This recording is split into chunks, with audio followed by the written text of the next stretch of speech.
Todd, thank you. A letter posted on a local parish's website is striking an angry chord with some church members. The letter was included in a recent church bulletin at St. Christopher Roman Catholic Church.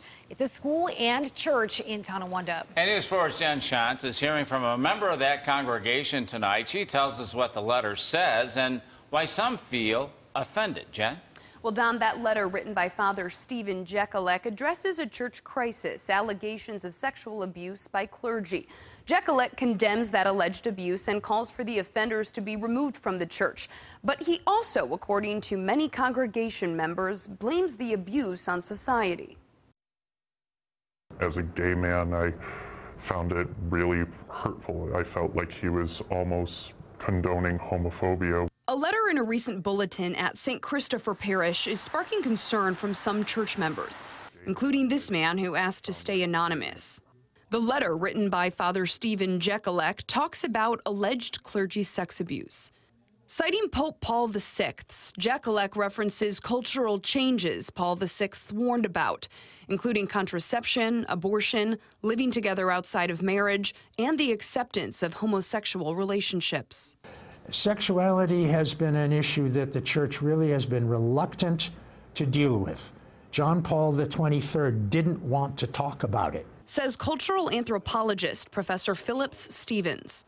He says the desire to regulate things like sexuality is not unique to Catholicism.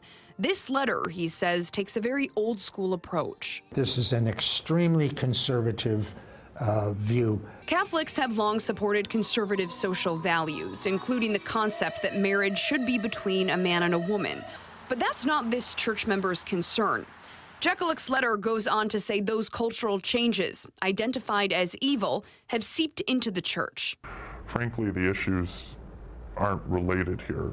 Father Jekalek decided to make them related, and any member of the congregation who is gay or knows gay people that loves a gay person is very hurt by this letter. James Faluzak is not a member at St. Christopher. He's a former priest and also an abuse survivor.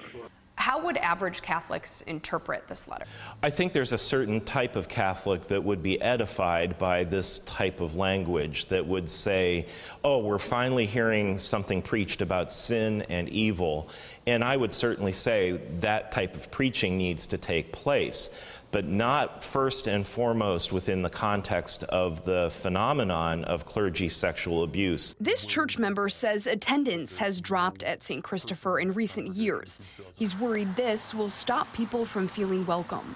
It's sad. It's sad that we've striven so long to be a congregation that's about its people, and we're losing that. Despite this, he says he won't stop going. It's a beautiful congregation.